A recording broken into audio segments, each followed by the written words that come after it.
No ISCTE, a licenciatura foi criada ex novo, segundo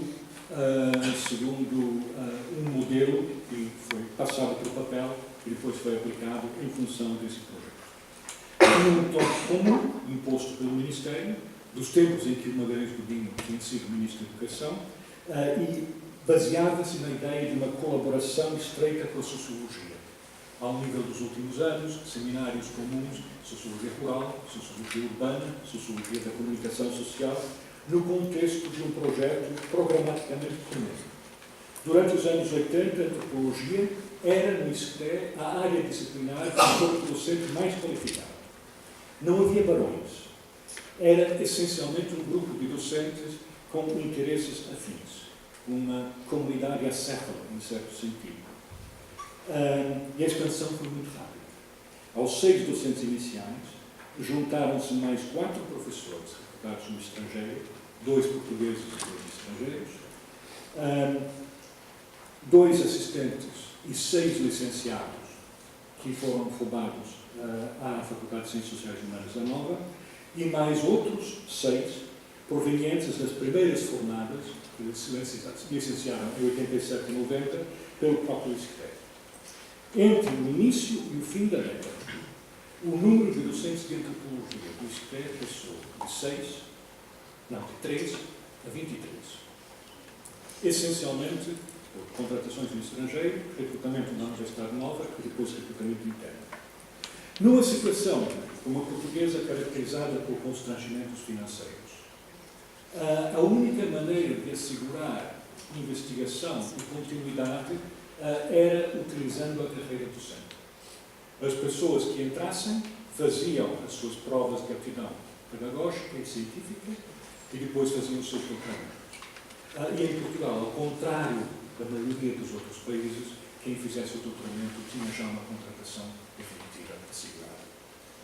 Lembro-me do contraste entre a situação em Portugal, em que as pessoas faziam esse trajeto interno, e a situação que havia na Inglaterra na mesma altura, em que, quando havia uma vaga, abria-se um concurso e, para um único lugar, havia dezenas, às vezes mais de 50 candidatos de doutorados, todos de nível bom ou excelente.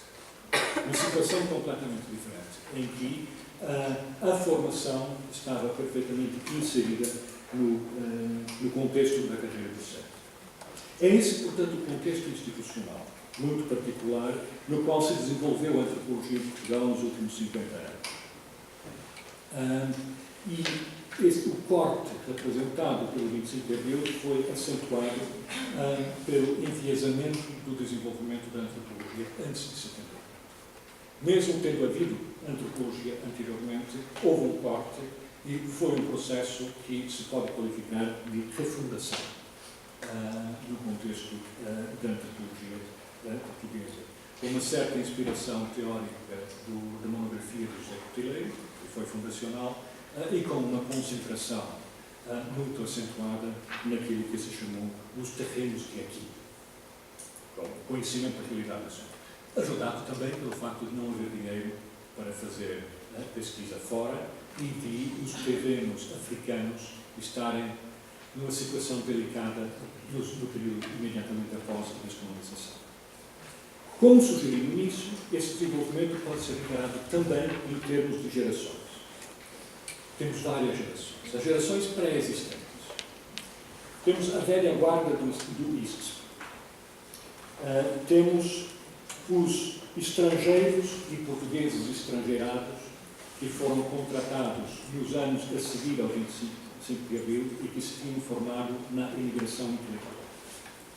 Temos os energúmenos do ISCTE, que depois se dispersaram pelo ISCTE e pela Universidade Nova. Eu estou a usar energúmenos num sentido positivo. Não é o sentido original da pessoa que me descreveu a situação. Temos ainda na velha geração figuras como Vitorino Magalhães Godinho e Mesquitela Lima, que se constituíram durante algum tempo nos barões da Faculdade de Ciências Sociais e Humanas.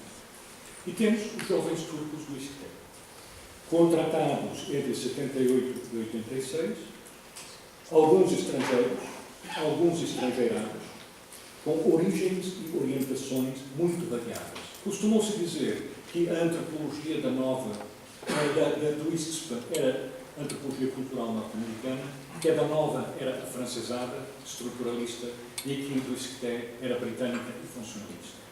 De simplificação grosseira. Se nós olharmos para o corpo docente dessas instituições, podemos ver orientações das mais variadas. O hiperestruturalista José Carlos Gomes da Silva passou pelas 3 instituições. Deu aulas no ISCSP, passou para a Nova e depois passou para o ISCTE. Ou pode ter havido, por causa da ênfase no papel da dita antropologia das sociedades complexas, como se dizia na altura, um certo peso da antropologia anglo-americana no ISCTE. Mas foi mais por esse tipo de razão, a inserção no projeto, do que por causa da formação dos docentes. As origens e orientações desses docentes eram variadas, tais como as suas visões da universidade e do papel da antropologia. A antropologia produzida nessa altura era, segundo uma expressão do Jorge Freitas Branco aqui presente, eram formatadas no exterior. Podiam ser feitas em Portugal, mas vinham de fora e de lugares muito diversificados. Temos depois as novas gerações, que são as que realmente contam. Foram recrutadas entre as primeiríssimas e pouco numerosas, formadas por licenciados em cada escola. Na Universidade Nova, a primeira geração de alunos que se formaram entre 82 e 84, e aqui é possível que haja um ou outro número errado, estou sujeito à retificação, 6 entraram para o corpo docente do ISCTE e 3 ficaram na própria escola. No caso do ISCTE, dos que se formaram em 87 e 90, um pouco mais tarde, 6 ficaram a dar aulas no ISCTE e 4 foram parar a outras escolas. Portanto, só nestas 2 escolas, mais de 20 dos primeiros antropólogos a serem formados entraram logo para a carreira universitária, entre 82 e 94, formando entre as 2 escolas uma geração coesa e extremamente homogénea, pelo menos em termos de idade. Esta coorte, em ambas as escolas, completou os seus documentos entre 94 e 2005 e 2006, houve alguns retardatários, completando a sua ocupação dos lugares disponíveis em cada departamento. Quer tivessem sido formatados no exterior, no caso dos estrangeiros e estrangeiras, quer resultassem das condições concretas em cada escola, os projetos idealizados pelos membros dessas gerações passavam pela definição de modelos de escola e enquadrados por esses modelos de projetos individuais. Pelo que eu disse, já deve ser claro que não havia uma antropologia homogénea e que o contexto institucional, ISCSP, Nova, ISCTE, moldava até certo ponto o tipo de antropologia que as pessoas podiam querer desenvolver em termos de projetos individuais. Em conjunto, a atuação dos membros de cada uma dessas gerações terá sido resultado de combinações específicas e muito variáveis de projetos pessoais, sempre enquadrados pelos 3 modelos de escola. Mas, na medida em que não houve tempo, exceto talvez no caso do ISCTE, para a transmissão de métodos e perspectivas de uma geração a outra, e que isso se consolidasse num projeto conjunto, o resultado terá sido, sobretudo no caso da Nova e do ISCTE, a coexistência de uma pluralidade de projetos individuais no interior de uma única geração ou classe de idade e a formação de departamentos tendencialmente acéfalos. Queria insistir nesse ponto. Não estou a elogiar o princípio da hierarquia académica. Não é necessário que a pirâmide de experiência de um departamento seja também uma pirâmide demográfica. Mas é importante que cada geração de antropólogos tenha condições de ser contestada pela geração que vem a seguir e que também tenha a possibilidade de formar discípulos. É através da diferenciação de gerações que se criam condições para a inovação no contexto do departamento universitário. Quando nós temos uma única geração homogénea a ocupar os lugares todos e depois assentar em cima do quadro das escolas e a progredir lentamente em condições em que há pouca gente que sai da carreira académica por mudar de profissão ou por morte. Numa situação dessas, nós não temos condições para a transmissão de perspectivas, nem para a emergência de inovação no interior do sistema. Podia alongar muito aqui, mas sugiro que as pessoas consultem os relatos autobiográficos que estão agora disponíveis. Alguns alunos de antropologia do ISCSP entrevistaram os seus professores e colocaram o resultado no YouTube. O CPDOC da Fundação Getúlio Vargas, no Rio de Janeiro, tem um projeto sobre cientistas sociais de língua portuguesa, em que há uma secção sobre portugueses, em que fizeram longas entrevistas com vários dos antropólogos que participaram deste processo. E outros antropólogos, João Pina Cabral é um dos casos, já deram entrevistas em artigos de revistas e em outros contextos, em que transmitem a visão que têm hoje daquilo que significou o seu próprio trajeto biográfico. É interessante e importante ir a esses relatos para tentar reconstituir como o desenvolvimento da antropologia em Portugal resultou de projetos individuais que se foram encontrando e desencontrando no contexto institucional sufocante que descrevi. Nessas condições, e numa perspectiva temporal mais ampla, como é que se processou, em termos de formação de novas gerações de antropólogos, a definição, para voltar ao trabalho da ABA, a definição do campo da antropologia em Portugal? Já na década de 80, numa altura em que, como vimos, a pós-graduação efetuava-se tipicamente no contexto da carreira docente, começaram a formar-se alguns pequenos núcleos e centros de investigação. No ISCTE, por exemplo, foi criado em 86, ou seja, 4 anos depois do início do primeiro curso de antropologia, o Centro de Estudos de Antropologia Social, que, para poder conseguir financiamentos não estatais, teve que assumir a forma jurídica de uma cooperativa. E que, para tentar criar condições para trabalho para os antropólogos, estava aberto a docentes e a alunos finalistas de antropologia. E que está na origem daquilo que hoje em dia é o CRIA, que, entretanto, resultou da confluência de vários outros centros de investigação. Na Faculdade de Ciências Sociais e Humanas começaram a constituir-se pequenos núcleos temáticos informais, bastante diferenciados, logo transformados em pequenos centros. Centro de Etnologia Portuguesa, Centro de Estudos de Literatura Tradicional, etc., etc. Durante os anos 80, houve também a introdução da antropologia no ICS, que, entretanto, tinha sido formalmente criada.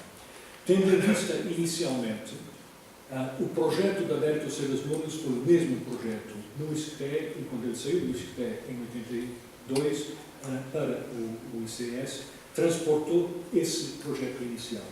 E quando ele introduziu a antropologia no contexto do ICS, a sua ideia era de uma antropologia voltada para o retângulo, voltada para a sociedade nacional e tendo em vista o conhecimento da realidade nacional, tendo em vista o desenvolvimento. Era o mesmo projeto. Como acontece, muitas vezes, os projetos acabam por se transformar e a antropologia no ICS hoje é uma coisa bastante diferente, mas naquele contexto tratava-se da criação de mais um centro de desenvolvimento científico. Em 89, criou-se a APA. Também bastante cedo, se pensarmos no início muito recente da antropologia, no reinício muito recente da antropologia em Portugal. A APA, destinada a promover a urbanização profissional, estava aberta a todos os licenciados, dos antropólogos, a defesa e publicitação do papel da antropologia, por exemplo, a defesa do seu papel no ensino secundário e, através da articulação com a IASA, também criada na mesma altura, e das relações estabelecidas com antropólogos brasileiros, a internacionalização da nova antropologia portuguesa.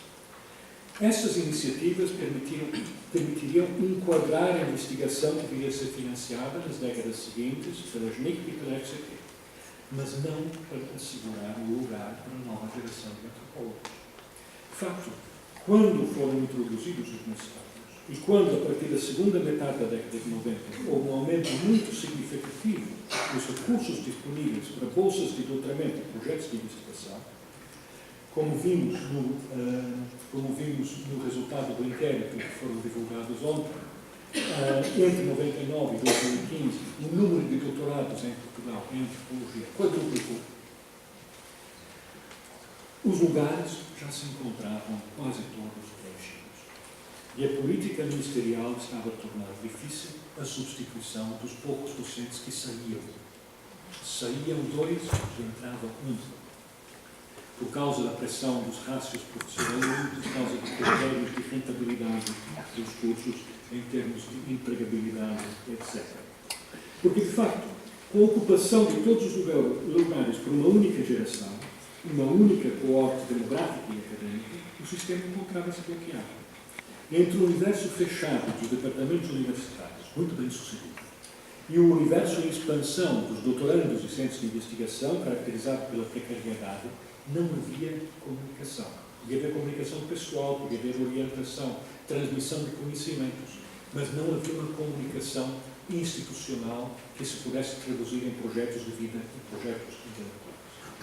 Acresce que as relações entre a antropologia e outras ciências sociais, especialmente a sociologia e a psicologia, se tornaram problemáticas numa situação de escassez de recursos. Quer na Faculdade de Ciências Sociais e Humanas, quer no ICTE, a criação dos cursos de antropologia refletira uma perspectiva interdisciplinar. Mas essa visão não era partilhada pela geração mais nova nessas escolas. A geração mais nova, em certo sentido, de antropologia, mas também de sociólogos e psicólogos, quando os havia.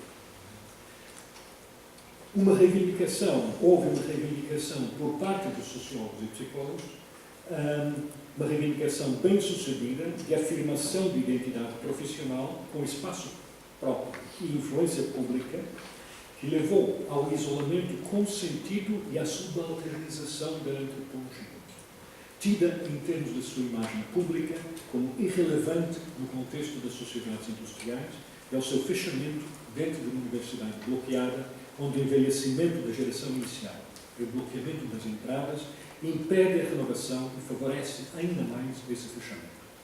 A partir dos anos 90, em resumo, o que assistimos é uma crescente desadequação, quer ao nível da licenciatura, onde os museus e câmaras municipais não são capazes de preencher o vazio deixado pela exclusão da antropologia do ensino secundário, quer ao nível da formação avançada.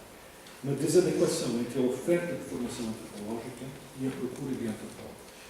Como também vimos no inquérito que foi divulgado ontem, o desemprego dos antropólogos duplicou entre 99 e 2015, chegando a 16,3%. E é claro que há todo o desemprego disfarçado que não entra nas estatísticas. E é preciso chamar a atenção para o facto de mais de metade, 58% dos desempregados, terem concluído o mestrado e o doutoramento. Não é uma questão de licenciados desempregados, é uma questão muito mais grave de falta de colocação institucional da nova geração de antropólogos.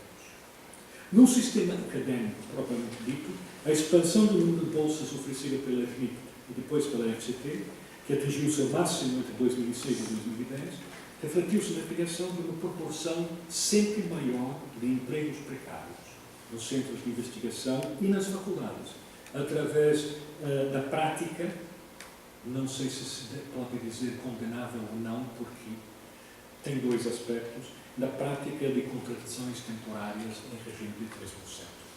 Permite criar algum emprego, mas é um emprego precário que não oferece perspectivas. O resultado é uma estrutura extremamente frágil, vulnerável a restrições financeiras e cortes na verba destinada globalmente à investigação. Vimos isso nos últimos anos, no período do último governo. E é uma política científica orientada para o estímulo à investigação aplicada ao serviço de empresas, segundo o modelo da investigação biomédica, e justificada com critérios de avaliação desadequados à investigação fundamental. A subordinação de critérios científicos a uma lógica de investimento justificada por um modelo distorcido, para não dizer caricatural,